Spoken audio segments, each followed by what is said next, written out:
Hi, my name is Abby, and I was lucky enough to go on the Tanzania study abroad program with ACM. It was really amazing. So I'm a biology major, studio art minor, and I love animal biology, and that's what I was really there to do in Tanzania, was to do my very first animal behavior study on wild African elephants there and see some incredible wildlife. But I also I love photography, and I love taking pictures, and I'm not going to lie, I was also there to try to take some incredible pictures of the wildlife that we found. Unfortunately, having a camera in a study abroad situation carries with it some baggage.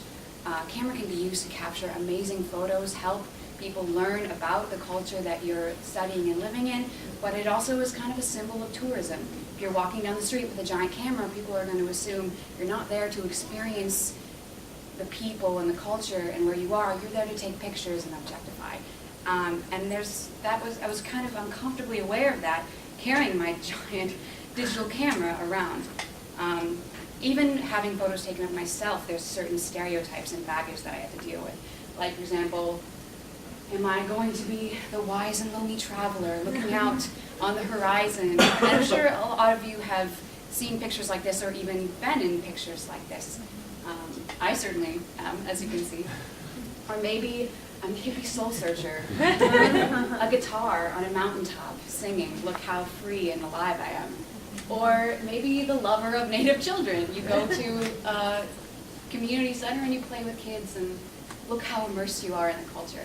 And that's not to say that you have pictures like this that you are that you're trying to portray the stereotype, or even not at all that you're a bad person in any way, but just that there's going to be stereotypes and baggage with these kind of pictures that I was trying to avoid if I could. So just even when I was taking those pictures, I was always very aware that they can do harm if I'm not careful. In truth, this is what I mostly was like on my trip. Had my giant camera, bumping around. That's my choice. So you've seen this photo before, and actually, this is one of the few photos that I actually took of people. And that is because of a very specific reason. When I was in high school, I got to go on a trip to Cambodia that was sort of a volunteer tourism trip. And we did some good things. We also just kind of toured around and went to nice hotels. It was a good experience, but it was not exactly what I was expecting. And there was a girl on her trip who was a fantastic photographer, had a beautiful camera, and was very talented. But she was incredibly disrespectful of the people that we were with. For example, one day we went out and bought supplies to make kits to distribute to people living on the river, where they were living in homes made out of whatever they could find in very extreme poverty. And as we were handing out these kits with water and supplies, things like that, the girl went right up to a mother with a very tiny 2-year-old child, stuck the camera right in her face and started taking pictures like she was an animal, or worse, like she was just part of the landscape. She didn't ask the mother if it was okay. She didn't even think to ask if it was okay. And the mother stood there very uncomfortable because she doesn't want to offend the people who are trying to be nice and trying to be helpful, but she was obviously upset. And the fact that this girl was so oblivious to the people she was photographing scarred me. I was very upset by it, and ever since then I've had serious trouble photographing people, because to me, after that experience, it felt so invasive. And I had a hard time photographing people for a long time, even in Tanzania. But this experience, well, actually, I'll talk about that in a little bit. So that's where I was coming from. I didn't want to photograph people. I wanted to photograph animals, and that's what I was really excited for. So we spent most of the trip, for about 7 weeks, was spent at the University of Dar es Salaam, taking classes, learning Kiswahili, and preparing for our research project actually in the field. Then we spent 6 weeks in the field doing our project, and then 3 weeks back in Dar es Salaam. Already on the campus, there's a lot of wildlife to take pictures of. There's a very healthy vervet monkey population. But I was ready to go to the field. Before we actually got to Tarangire, our field site, there was a week vacation where we ended up, a couple of us, 5 or 7, went on a backpacking trip to the Usambara Mountains. We had our guides, Abu and Bahati, really nice guys, and we trekked through these mountains. There was a lot of cool wildlife within those mountains. We saw black and white colobus monkeys, chameleons were everywhere, and it was incredible because they would be 30 feet away, hidden in the bushes behind leaves, and our guides, Abu, would just be, oh, chameleon. And then sure enough, there'd be a chameleon just sitting there. And they're very good at camouflage, but other than that, they don't really have any defenses. So Abu would just pick it up and put it on his head and walk for a while. And the kids, they love to come out and stare at us because they're taught that chameleons are poisonous. So they think we're absolutely insane for touching these guys. And every so often, Abu would turn around and run screaming at the children with the chameleon, and the kids would run screaming away. They loved it, and then they'd come back for more. But we interacted with a lot of kids on our trek. They would come out and they would follow us for miles.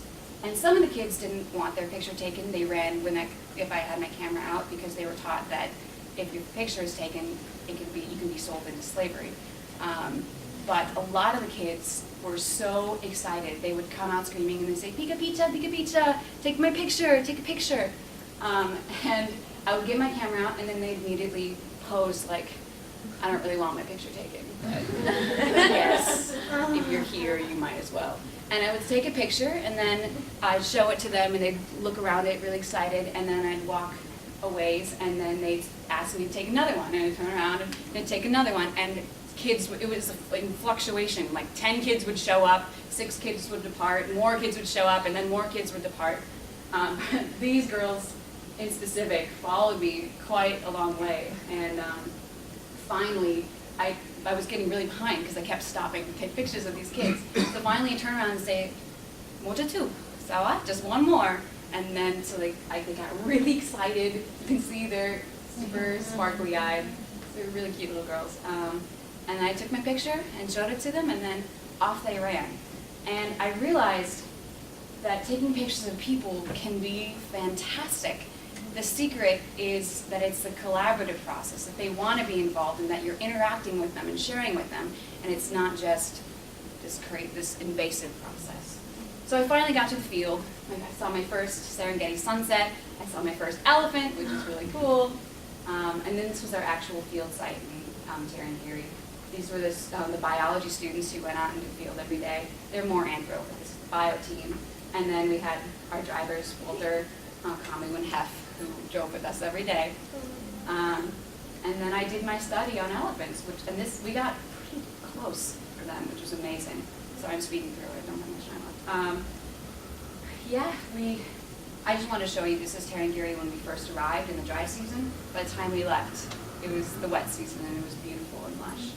But I saw some incredible wildlife. This beautiful elephant mother and her child.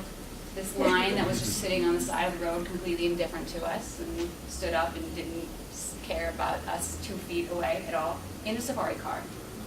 And we also encountered some dangerous things. Like, for example, a friend of mine was doing a study on leopard orchids, and he was about to get out of the car to go walk around this baobab tree when our ranger guide, who had a giant gun to protect us, stopped us and said, "There's a leopard in that tree. Don't get out of the car." And sure enough, there he was, really angry and growling at us. And then sometimes we encountered giant male elephants in the middle of the road who didn't want to get out of the road so we could pass. And it was often a standstill where we just had to wait it out. This doesn't really show how enormous he is. But he's a beautiful guy. And I saw some really touching moments. I'm sorry, I'm speaking my food. I'll skip this, whatever.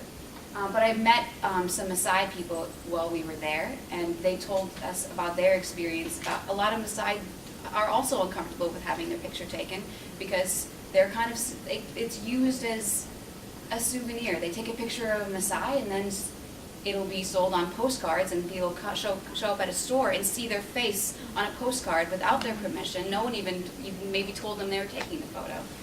But at the same time, I was able to take a lot of photos with these guys, and again, I realized if it's a collaborative process, if you're sharing with them, it's a very different story. This is my last sunset in Tarangire, so I saw some beautiful, beautiful things in that park. But basically, one of my favorite things that I took away from this experience was how I learned how to photograph people again. And that's a gift that I'm going to hopefully use from now on, not just behind the camera, but in any situation. Thank you.